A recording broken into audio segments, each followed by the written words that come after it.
They thought they could kill my garden. They thought a few fines and threats would break me. But instead, I turned my backyard into the one thing the HOA could never touch, a city-protected tourist attraction. And the best part? The same president who tried to destroy me ended up destroying herself. But to understand how it all started, let's rewind.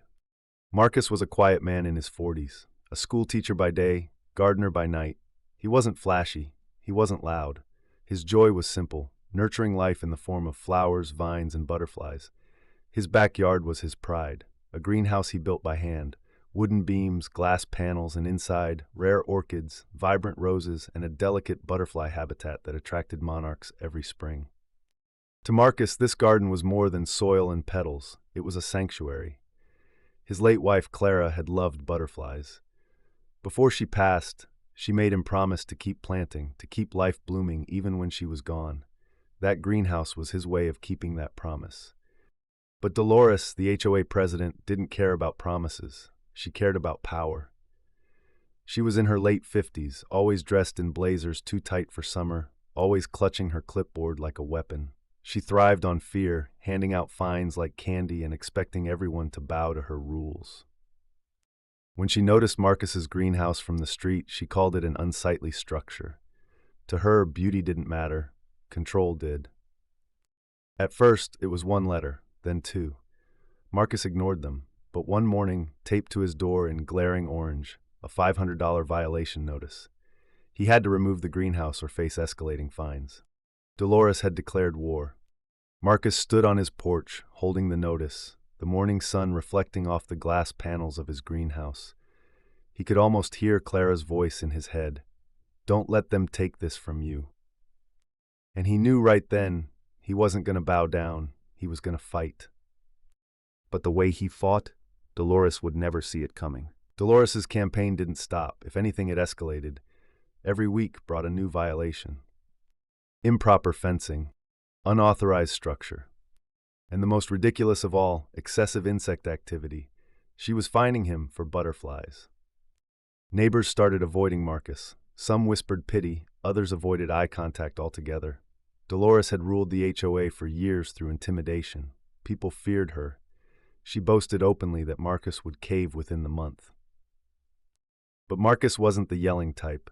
He didn't slam doors or scream in meetings. He watched, he planned. While Dolores laughed about her victory in progress, Marcus spent late nights combing through city ordinances, environmental laws, property codes, tourism regulations. And then he found it, a loophole buried in the city's environmental protection laws. If he could prove his garden supported endangered butterflies and pollinator species, he could apply for a certification. And not just any certification. His property could become a legally protected butterfly sanctuary and botanical garden. That would put his greenhouse under city protection, above the HOA's reach. The idea was wild, crazy, but the more Marcus researched, the clearer it became. He began documenting every butterfly species in his garden. He logged their numbers, photographed the habitat, even consulted a local university professor who specialized in pollinators. The professor was thrilled. He even offered to back Marcus's application with a formal letter of support. Meanwhile, Dolores tightened the screws. She marched to Marcus's property with her clipboard, smirking as she snapped photos of his greenhouse. "It's coming down, Marcus," she said, her voice dripping with smugness. "You can't win against me. The HOA always wins." Marcus smiled calmly, hiding the storm beneath his quiet demeanor. "We'll see about that." By then, his application was already in motion. And Dolores had no idea she had just stepped into his trap. The neighborhood meeting was packed. Dolores had been bragging all week that she was finally going to make an example out of Marcus. She strutted into the room in her blazer, stack of violation papers in hand, ready to humiliate him in front of everyone. Neighbors leaned forward, curious. Some pitied Marcus, expecting him to finally cave. Others silently rooted for him, tired of Dolores's tyranny. Dolores slammed the papers on the table. "Marcus has ignored repeated violations. His greenhouse is illegal, and as president, I demand immediate compliance." Her smug smile spread as murmurs rippled through the crowd. But then, the door opened. A man in a city uniform stepped inside, not HOA, not police, a city environmental officer. He introduced himself and unfolded a document with the city's seal. Effective immediately, he announced, Marcus's property has been officially designated as a certified butterfly sanctuary and botanical garden. The room froze. Dolores's smile vanished. The officer continued. This means the city now legally protects his greenhouse and surrounding garden. The HOA has no jurisdiction here. In fact, they are required to respect and support this designation. Dolores's face turned crimson. She tried to object, stammering about unsightly structures, but the officer wasn't finished.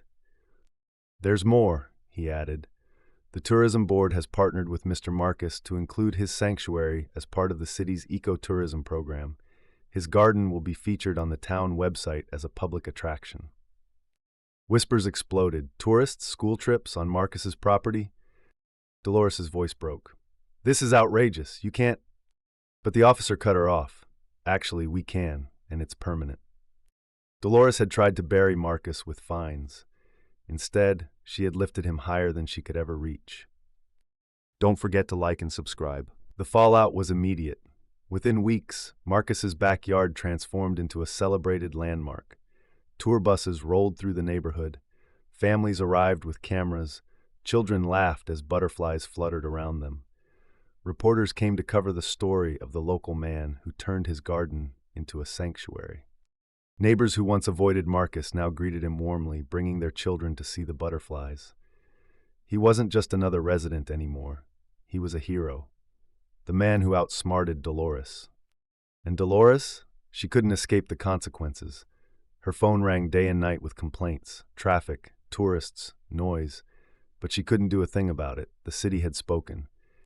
At the next HOA meeting, Dolores tried to regain control, banging her gavel, raising her voice. But no one listened. The same neighbors who once trembled under her rule now rolled their eyes, whispering about her behind her back. She had lost her crown. Marcus didn't gloat. He didn't need to. His victory was written in every butterfly wing that shimmered in his garden, every child who smiled as they held a net, every headline praising his sanctuary. And Dolores? She would forever be remembered not as the powerful president she pretended to be, but as the bitter woman who tried to kill butterflies. The lesson is clear. When someone tries to destroy what you love, you don't always need fists or shouting to win. Sometimes the sharpest weapon is patience, research, cleverness, and a plan so flawless the villain defeats themselves.